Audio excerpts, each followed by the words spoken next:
सुखार्थिन कुतो विद्या विद्यार्थिन कुतः सुखम। सुखार्थी चेत त्यजेत विद्या विद्यार्थी चेत त्यजेत सुखम। विद्यार्थियों, सुखार्थी न कुतो विद्या, सुख की इच्छा करने वाले को, आराम करने वाले को, निद्रा नहीं त्यागने वाले को, जल्दी नहीं उठने वाले को, प्रयास नहीं करने वाले को विद्या कहा। विद्यार्थी न कुतः सुखम, और विद्यार्थी है तो सुख नहीं है, दिन रात पढ़ते रहो, संघर्ष करते रहो। सुखार्थी चेत त्यजेत विद्या, अगर आप सुख चाहने वाले हो तो विद्या को छोड़ दो।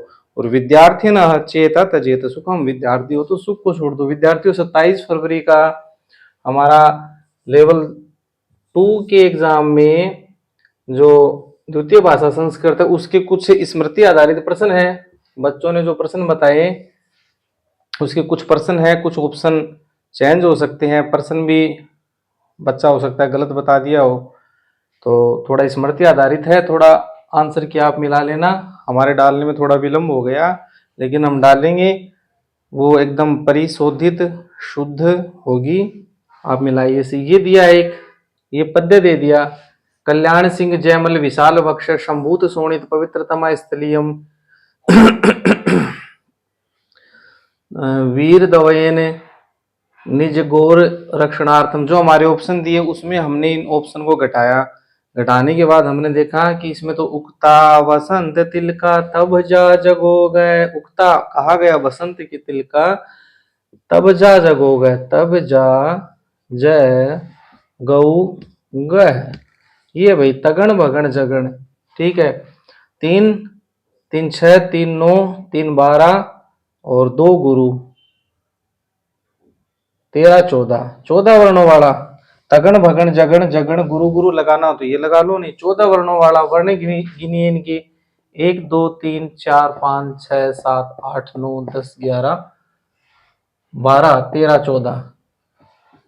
वसंत तिलका, उगता वसंत तिलका तब जा जगो गए, कहा गया है वसंत तिलका जिसमें तगण भगण जगण और 2 गुरु हो। तो इसमें छंद का नाम पूछा, तो छंद का नाम है हमारा वसंत तिलका छंद। वसंत तिलका, वसंत तिलका छंद है भाई, वसंत तिलका छंद है छंद का नाम। अगला प्रश्न इसमें अलंकार का पूछ लिया, तो इसमें कल्याण सिंह और जयमल जो है, जयमल हमारे राजस्थान के जयमल फत्ता राठौड़ हैं, उनके विशाल वक्षस्थल, मजबूत वक्षस्थल का वर्णन किया गया है। और इस पवित्र धरा को, इसका भी एक प्रश्न बनेगा आगे, स्थलीय में इस पवित्र धरा को उन्होंने बचा करके रखा है। उन्होंने बाहरी आक्रमणकर्ताओं को भगाया है, इसको बढ़ा चढ़ा के बताया गया है। उनका जो वीरता है वो अग्रणी है, श्रेष्ठ है। तो इसमें फिर अलंकार पूछा है इसने दूसरे प्रश्न में। तो अलंकारों में क्या है कि अलंकार का ऐसा मामला कि अगर वो श्लोक समझ में आ जाए तो अलंकार समझ में आ जाए। छंदों में तो हम घटा सकते हैं, जैसे हमने वसंत तिलका लगाया, 14 वर्ण गिन लो, हर लाइन में 14 वर्ण है। तो इस श्लोक का अर्थ हमारे समझ में आ गया, इसमें वीरता का वर्णन किया गया है। ठीक है, उपमान के द्वारा उपमेय को श्रेष्ठ बताया गया है। तो जहां उपमान श्रेष्ठ हो, उपमेय उपमान की तुलना उपमेय से की जाती हो, और इसमें रूपक में उल्टा होता है, इसमें उपमेय है वो भारी होता है, उपमेय है वो उसको श्रेष्ठ बताया जाता है। जैसे चंद्रमुख है, अब हम मुख चंद्र सुनते हैं, मुख हो चंद्रमा के समान, इसमें तो इस चंद्रमा को ही बता दिया गया है कि उसका मुख इतना सुंदर है जितना चंद्रमा है। तो ऐसा जहां वर्णन हो, इसमें जैसे किया गया है कल्याण सिंह की, जयमल जी की बहादुरी का वर्णन, तो इसमें जो अलंकार होगा वो रूपक अलंकार। छंद वसंत तिलका है, अलंकार रूपक है। एक फिर इसमें विद्यार्थियों से बताया नहीं गया कि अष्टादश का प्रश्न पूछा, एकादशा नाम अष्ट, एकादशा नाम अष्ट। अब वो बता नहीं पा रहे ये प्रश्न किस प्रकार से आया था, किस प्रकार से आया था। इसकी 11 की राठ की गुणा, तो गुणा भाग तो आ नहीं रही, कैसे क्या करके आया था। तो एकादश को हम करते हैं, एकादश यानी 11, अष्ट यानी 8। अब इसमें ऑप्शन था एक 88, तो मान रहे हैं बच्चे की 88 इस हिसाब से 88 हो जाएगा। प्रश्न नहीं बता पा रहे, अगर प्रश्न पूरा बता देना तो इसका तोड़ निकल जाए वे किस हिसाब से था। तो 88 को हम क्या कहेंगे, अष्ट प्लस अशीति, अष्टाशीति। ये भी 2-3 ऑप्शन में थे छोटी बड़ी मात्रा में। तो अष्टाशीति उसने मतलब घुमा करके 88 का वो पूछा है, और इसकी मात्राओं में भी उसने अष्टशीति कर दिया, कहीं ये मात्रा छोटी कर दी। तो शुद्ध वाला क्या है, अष्ट प्लस अशीति, सी बड़ी ती छोटी, और मिलके हमारा हो जाएगा अष्टाशीति ही। ये 88 ऑप्शन है। शंभुतम में प्रत्यय पूछ लिया, शंभुतम में प्रत्यय, शंभुतम में प्रत्यय पूछ लिया। इसमें शंभुतम में प्रत्यय, शंभुतम में कतः प्रत्यय है भाई, शंभुतम में आपका प्रत्यय है, कतः प्रत्यय है। कतवतु ऑप्शन में है, सानच कई ऑप्शन में है। स्थलीयम में संधि पूछ ली, जो स्थलीयम है, स्थलीयम सीधी सी संधि है इसमें, स्थली प्लस इयम, ठीक है, दीर्घ हो जाएगा स्थलीयम। अदस शब्द का स्त्रीलिंग का इयम, इमे इमाई तो बनता है, इयम इमे इमा, इमाम इमे इमा, अनिया अभ्यम भी, तो स्थलीयम दीर्घ संधि का उदाहरण है, संधि का नाम दीर्घ संधि। फिर एक प्रश्न पूछा, ई का उच्चारण स्थान, तो अकुह विसर्जनीय नाम कंठ है, अ क वर्ग, अकु है और है का कंठ है। दूसरा ही मैंने सिखाया था, ईचू यसानाम तालु, ई और च वर्ग का तालु है। कुचु टुतुपु जो वर्ग बताए थे आपको, कुचु टुतुपु क्या है, याद है कुछ है?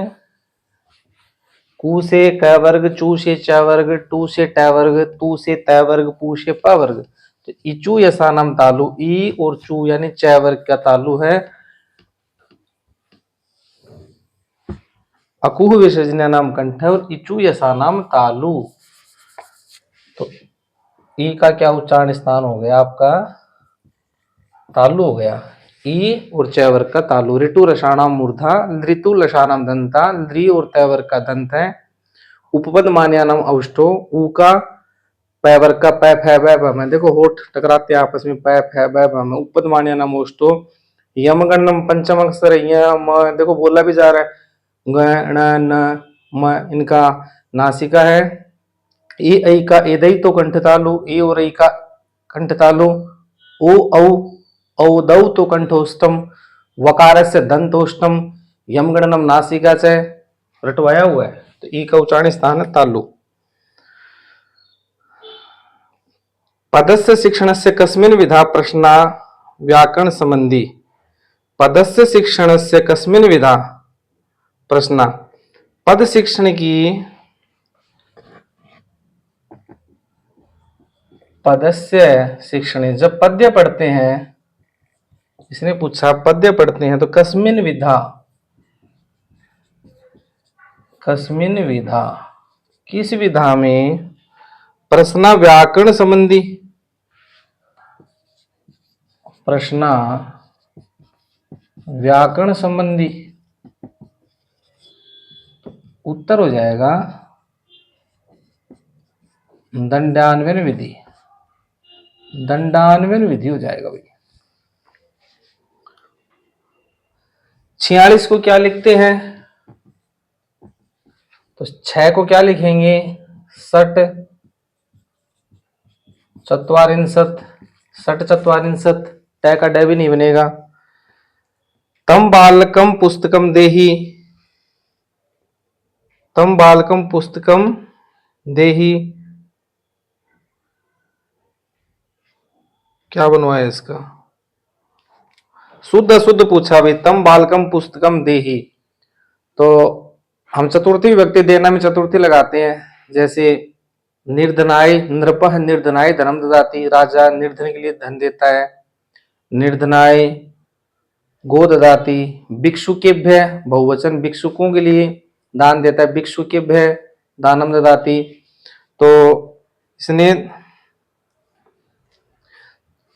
युष्मद शब्द का कौन सा आएगा चतुर्थी व्यक्ति में, तो युष्मत् शब्द का युष्मत् शब्द का त्वम युवाम यूयम प्रथमा, त्वाम युवाम युष्मान द्वितीया, तवया युवाभ्याम युष्माभि, तुभ्यम युवाभ्यम युष्मभ्यम, त्वत युवाभ्यम युष्मत्, तब युव युष्माकम, तभी युव युष्माकसु। तो इसने तत्शब्द का रूप दिया है, तो तत्शब्द की चतुर्थी में मैं सीधा उत्तर लिख देता हूं, तस्मई, तस्मई, तस्मई बालकाय पुस्तकम ददाति, बालक में चतुर्थी कीजिए, तत्शब्द चतुर्थी तस्मई, बालक में चतुर्थी बालकाय पुस्तकम ददाति। देही देही कर रखा है चार ऑप्शन में, देही। जब हमें चतुर्थी व्यक्ति का तत्शब्द का चतुर्थी एक वचन तत्, सहतौते तम तौतान तेन ताभ्याम तई तस्मई, चतुर्थी एक वचन का तस्मई ताभ्याम तेभ्य तस्मात् ताभ्याम तेभ्य तस्य तयो तेषाम तस्मिन् तयो तेषु, तत्शब्द का चतुर्थी एक वचन तस्मई। बाकी ऑप्शन में तस्मई नहीं है। तम है, तेन है, तस्मात है, तस्मई याद आते हमारा पूरा उत्तर सही हो गया। अभ्यास सिद्धांत का दूसरा नाम बताओ भाई, अभ्यास सिद्धांत से अपरम नाम किम, अभ्यास सिद्धांत से अपरम, अपरम क्या होता है दूसरा नाम, अपरम नाम किम, अभ्यास सिद्धांत का दूसरा नाम। तो जो ऑप्शन है, अनुपात सिद्धांत नहीं, बहुमुखी सिद्धांत नहीं, मूल्यांकन सिद्धांत नहीं, क्रियाशील, क्रिया कर करके, काम कर करके, जैसे कहते हैं ना, करत करत अभ्यास की जड़मती हो सुजान, रसरी आवत जाती, सिल पर पड़त निशान। अभ्यास सिद्धांत का एक और नाम हम बोलेंगे क्रियाशीलता, अभ्यास करना, बार बार क्रिया करना। एतेषु दृश्यानि साधनेषु नास्ति। देखो ये अच्छा प्रश्न है, बड़ा सरल प्रश्न, अगर आप पैनिक नहीं हुए। इसने पूछा एतेषु यानी इनमें, जो नीचे दिए हुए हैं ऑप्शन है, एतेषु दृश्यानि साधनानि नास्ति। एक मैंने आपको कहा था कि एक दो प्रश्न नास्ति वाले आएंगे। हम श्रव्य दृश्य साधन आप पढ़ते हैं, श्रव्य दृश्य साधन के अंदर मान लो टीवी आ गया, दृश्य साधन है, टीवी पूछ लिया, लेकिन बाकी ऑप्शन कर दिया है, गोला भर दिया, लेकिन देखो नास्ति नहीं है, दृश्य साधन नहीं है, देखने वाला साधन नहीं है। तो इसमें एक ऑप्शन में प्रतिकृति, किसी भी चित्र का मॉडल प्रतिकृति दिखाना, तो ये तो है, ये उत्तर गलत हो गया। रेखा चित्र के माध्यम से भी हम कोई भी चित्र देख सकते हैं, कहीं का मैप समझा सकते हैं, तो रेखा चित्र भी नहीं है, ये भी देखने वाला है। भित्ति चित्र है, भित्ति दीवार को कहते हैं, भित्ति चित्र है, ये भी देखने वाला है, इसके माध्यम से हमें कुछ भी, हमारी जो बनी ठनी पेंटिंग है, जो भी है, कोटा शैली, बूंदी शैली, वो भित्ति चित्र के माध्यम से समझा सकते हैं। तो लेकिन इसने पूछा कि दृश्यानि साधन क्या नहीं है, नास्ति पूछा है, और ऑप्शन में दे दिया इसने आकाशवाणी। अब आकाशवाणी क्या है, रेडियो को बोलते हैं। मैं आकाशवाणी की 76.10 चैनल से बोल रहा हूं, अब आप सुनेंगे हिंदी के समाचार। आकाशवाणी नहीं है भाई, आकाशवाणी वो सुनने का साधन है, वो दृश्य साधन नहीं है। भय का उच्चारण स्थान पूछ लिया, तो भय का उच्चारण स्थान भी कोई गलत करके आया होगा तो वो कंपटीशन में नहीं है, क्योंकि सारे उच्चारण स्थानों में थोड़े बहुत रटने की है, लेकिन पैप है ब भ म में हम बोलते हैं, तो ये तो हमारे दोनों होठ आपस में भिड़ते हैं, पैप है ब भ म। तो भ का उच्चारण स्थान क्या है, औष्ठ है भाई। मौखिक विधि का दूसरा नाम पूछ लिया, मौखिक विधि अपरम नाम की, मैंने एक कठिन शब्द भी आपको बताए थे, किस हिसाब से अपरम, सोच लो क्या पूछा है इसने, अपरम यानी दूसरा नाम किम, अपरम नाम किम, क्योंकि सारे बच्चे संस्कृत तो है नहीं, साइंस के हैं, मैथ के हैं, 12वीं करके क्षम्यताम L2 में सब तरीके की हैं जो लैंग्वेज, तो कोई भी ले ले, मैथ साइंस वाला भी ले ले। मौखिक विधि का दूसरा नाम क्या था, वार्तालाप विधि, ऑप्शन में है, ऑप्शन में है, देखो पाठ्य पुस्तक, अन्व्यतिरेक, दंडान्वयन, सब फंसाने की कोशिश की गई। मौखिक विधि वार्तालाप, संस्कृत की वार्ता आती है ना, अब सुनने आप वार्ता। पहले 6:55 से 7 बजे तक आती थी, अब तो 15-15 20 मिनट की आती है दूरदर्शन पे। वार्तालाप मौखिक विधि का दूसरा नाम बातचीत विधि, वार्तालाप विधि। अगला प्रश्न है, मात्रात्मक मूल्यांकन च प्रविधि वर्तते। मात्रात्मक मूल्यांकन, मात्रात्मक मूल्यांकन किस में किया जाता है?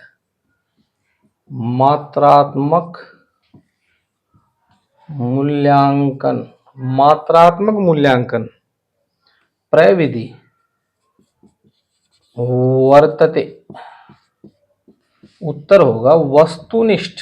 वस्तुनिष्ठ प्रश्न कौन से होते हैं? Objective type, MCQ, multiple choice question.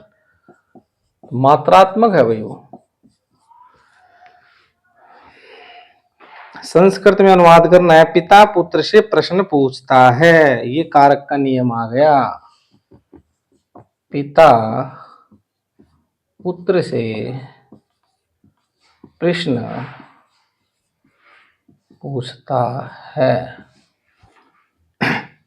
तो आपको सिखाया हुआ है कि जो द्विकर्मक धातुएं हैं उनमें दोनों में द्वितीय व्यक्ति आएगी। दोनों में, जैसे गाम दोग्धीपय, बलिम याचते वसुधाम, बलि में भी आ गई बलिम, राजा बलि द्वितीय व्यक्ति बलिम, याचते वसुधाम में भी आ गई, कर्ता में भी आ गई, उसके कर्म में भी आ गई। तो ये कितनी धातुएं थी? 16 धातुएं थी, षोडश धातुएं, षोडश 16 धातुएं थी। कौन कौन सी थी? दूह है, दूध निकालना, याच मांगना, दूह याच, पच पकाना, दंड, रुद्ध, पृच्छ, दूह याच पच दंड रुद्ध पृच्छ, ची चुनना, ब्रू बोलना, सास शासन करना, ची ब्रू सास, जी मथ, मुस, नी यानी ले जाना। इसका भी एक उदाहरण है द्वितीय व्यक्ति का, नी हिरी हरण करना, कृष वह, दो याच पच दंड रुद्ध पृच्छ ची ब्रू सास जी मथ मुस नी हिरी कृष। 16 हो गई क्या? 1 2 3 4 5 6 7 8 9 10 11 12 13 14 15 16, ये 16 धातु द्विक्रमिक धातुएं हैं। इसमें द्वितीय व्यक्ति होती है दोनों में। तो पिता पुत्र से प्रश्न पूछता है, तो पिता में भी द्वितीय, पुत्र में भी द्वितीय। पिता पितरो पितरः पितरम, पितरम आएगा भाई, द्विक्रमिक धातु है। देखो पृच्छ आ रहा, प्रश्न पूछता है पृच्छ, पितरम पुत्रम दोनों में द्वितीय, प्रश्न कृष्णम पृच्छति द्वितीय व्यक्ति आएगा। ठीक है,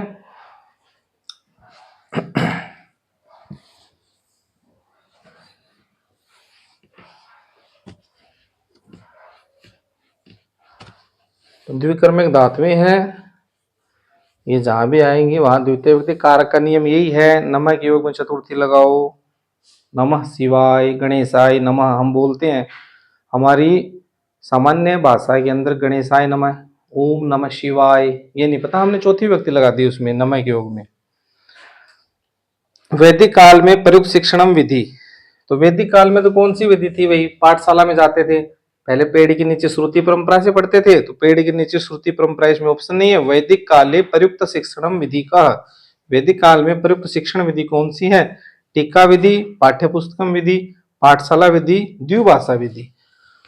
तो वैदिक काले, वैदिक काले प्रयुक्त शिक्षण विधि, शिक्षण विधि, तो आपकी विधि होगी पाठशाला विधि। ठीक है, शास्त्र संरक्षण से प्राचीनम परीक्षा, इसका मैंने 10 दिन की क्लास में 2 बार रिपीट किया था कि शलाका परीक्षा क्या होती है। शलाका परीक्षा जैसे पहले बच्चों को ले जाया जाता था ना कंपटीशन के लिए, प्रतियोगी परीक्षा के लिए, तो उसको उसका टॉपिक नहीं दिया जाता था, पुस्तक के अंदर एक तिनका दर दिया जाता, जहां भी जो जजेज बैठे होते हैं निर्णय करता रहे, ये संति अग्रे ते एका शलाका तिनका इति पुस्तके मध्ये यापयति, और तत्र स्थान एव विद्यार्थी ताम उद्घाट्य और तस्मिन व्याख्या सह करोति, उसकी वो व्याख्या करता, उसको खोल करके एक तिनका डाल दिया जाता। तो इसने प्रश्न पूछा फिर वैदिक काल में, ये तो हो गया वैदिक काल में शिक्षण विधि, पाठशाला विधि, शास्त्र संरक्षण से प्राचीन परीक्षा, क्योंकि कम पढ़ेंगे बच्चे, और जो सलाका है उसमें तो ये पूरी किताब पढ़नी है, पता नहीं कहाँ तिनका रख दे, तो सलाका यानी तिनका होता है। शास्त्र संरक्षण से प्राचीनम परीक्षा, शास्त्र संरक्षणस्य प्राचीनम परंपरा, कौन सी परीक्षा, कौन सी परंपरा है? सलाका परीक्षा बोलेंगे उसको, परंपरा कह दो चाहे परीक्षा कह दो, सलाका परीक्षा। फिर आगे है संतोष ही परम सुखम, बड़ा ही अच्छा दिया, संतोष ही परम सुखम, संतोष में सुख है। संतोष ही ऑप्शन हो तो ही करते, संतोष ही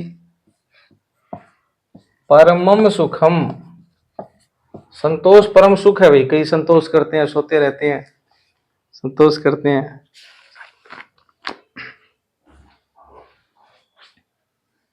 जय श्री गणेश।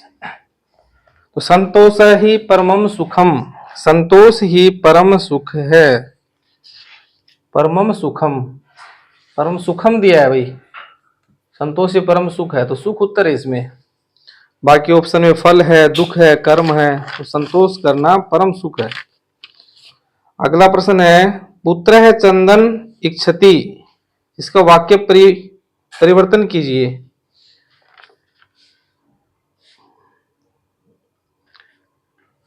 पुत्र है वो चंद्रम इच्छति, चंद्रमा की चाह कर रहा है, चंदा कह रहा है कि चंदा चाहिए, पुत्र है चंद्रम इच्छति, इसका कर्तृवाच्य से कर्मवाच्य में बनाना है, तो कर्ता में तृतीया पुत्रेण, कर्ता में तृतीया किसको चाहता है? चंद्रमा को चाहता है, चंद्रमा में द्वितीया लगी हुई, इसमें प्रथमा कीजिए, चंद्रमा है, धातु हमारी ईश धातु, तो ये हो जाएगा इष्यते। एक बड़ा अच्छा उदाहरण है त्यागेनेव, त्यागेनैव, इस उदाहरण के अंदर संधि पूछ रही, इसमें कौन सी संधि है? तो संधि है आपकी इसमें वर्धी संधि, कैसे बनेगी संधि? त्यागेन तृतीय विभक्ति का उदाहरण है, प्लस एव, न का ए, एव का ए मिलके हो गई अवृद्धि, त्याग त्यागेन, न का तो ए हमने निकाल लिया था ना, त्यागेन प्लस आई और फिर आगे प्लस व, त्यागे, न पे ये जो मात्रा लगेगी आई की डबल होके लगेगी, त्यागे नैव, वर्धी संधि का उदाहरण है। कौन सी संधि है? वर्धी संधि। अगला प्रश्न है त्यागो ही अस्या एको महामंत्रा, यहां अव्यय पूछा है, तो पूरी जो पंक्ति है त्यागो ही अस्या एको महामंत्रा, त्यागो ही अस्या एको महामंत्रा, भाई त्याग करना एक महामंत्र है, त्याग करना पड़ता है, नींद का त्याग, सुख का त्याग, सब चीज का त्याग करना पड़ता है। देखो इसमें अव्यय की परिभाषा जो मैंने आपको समझाई थी कि सदृशम त्रिषु लिंगेषु, जो तीनों लिंगों में पुल्लिंग स्त्रीलिंग नपुंसक लिंग में एक जैसा हो, सदृशम त्रिषु लिंगेषु सर्वासु च विभक्तिषु, सभी विभक्तियों में प्रथमा द्वितीय तृतीया चतुर्थी पंचमी षष्ठी सप्तमी में एक जैसा हो, सदृशम त्रिषु लिंगेषु सर्वासु च विभक्तिषु सर्वेषु च वचनेषु, तीनों वचनों में एक वचन द्विवचन बहुवचन में यत न वेति यन्य वेति तदत व्यम, वो अव्यय है। देखो इसके भी रूप चलते हैं, यस्मत् शब्द का रूप है, एक के भी रूप चलते हैं, महामंत्रा ये भी आपका विभक्ति है, ये ही का कोई रूप नहीं चलता, तो इसमें पूरे में अव्यय शब्द कौन सा है? ही ऐसा ही रहेगा, इसका न कोई लिंग है, न वचन है, न विभक्ति है, सभ्य, आगे प्रश्न है सभ्यता। सभ्यता, संहिता, दीर्घता, लघुता, ये प्रत्यय बड़े अच्छे से आपको करवाए हुए हैं, तो इसके अंदर प्रत्यय पूछ लिया। सभ्यता के अंदर कौन सा प्रत्यय है? सभ्यता, और आप सब सही भी करके आए, मेरा ये पूरा विश्वास है। इसमें है आपका तल प्रत्यय। निज स्वार्थान, निज स्वार्थान में पूछा है विभक्ति। निज स्वार्थान, साफ साफ विभक्ति दिखाई दे रही है। इसका जो गद्य दिया हुआ है, गद्य के प्रश्न है, गद्य की हमें आवश्यकता नहीं है। गद्य समझने के लिए उसके अंदर निज स्वार्थान शब्द को निकाला, इसमें विभक्ति पूछी, तो बालकः बालकौ बालका, बालकम बालकौ बालकान, या फिर जिसको राम के रूप याद है, रामः रामौ रामा, रामम रामौ रामान, द्वितीय विभक्ति का है। भारतीय संस्कृति सु सर्वथा शिक्षयति, इसमें विशेषण पद बताओ। भारतीय संस्कृति है वो हमेशा शिक्षा प्रदान करने वाली है। भारतीय, भारतीय संस्कृति, भारतीय संस्कृति तू कैसी है? सर्वथा शिक्षयति, हमेशा शिक्षा देने वाली है। भारतीय संस्कृति हमेशा शिक्षा देने वाली है। तो इसके अंदर विशेषण पूछा है, विशेषण क्या है?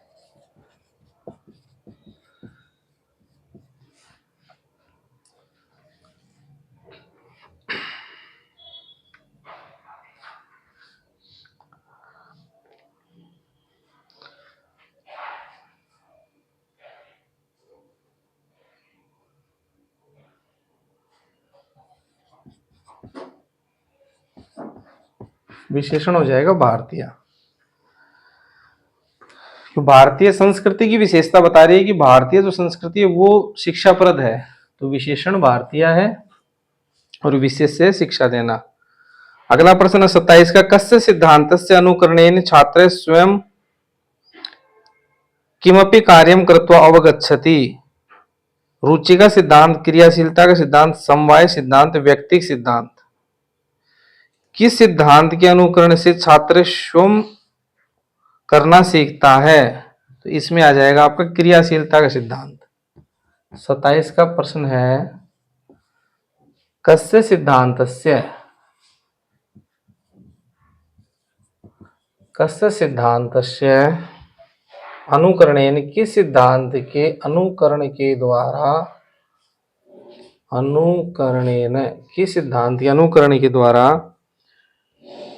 छात्र है स्वयं किमपि कार्यम कृत्वा, कुछ भी कार्य करके, अवगच्छति सीखता है, तो वो कार्य होगा आपका क्रियाशीलताया, करके सीखेगा, क्रियाशीलता का सिद्धांत है। 28 का प्रश्न है, संप्रेषण आधारित गतिविधि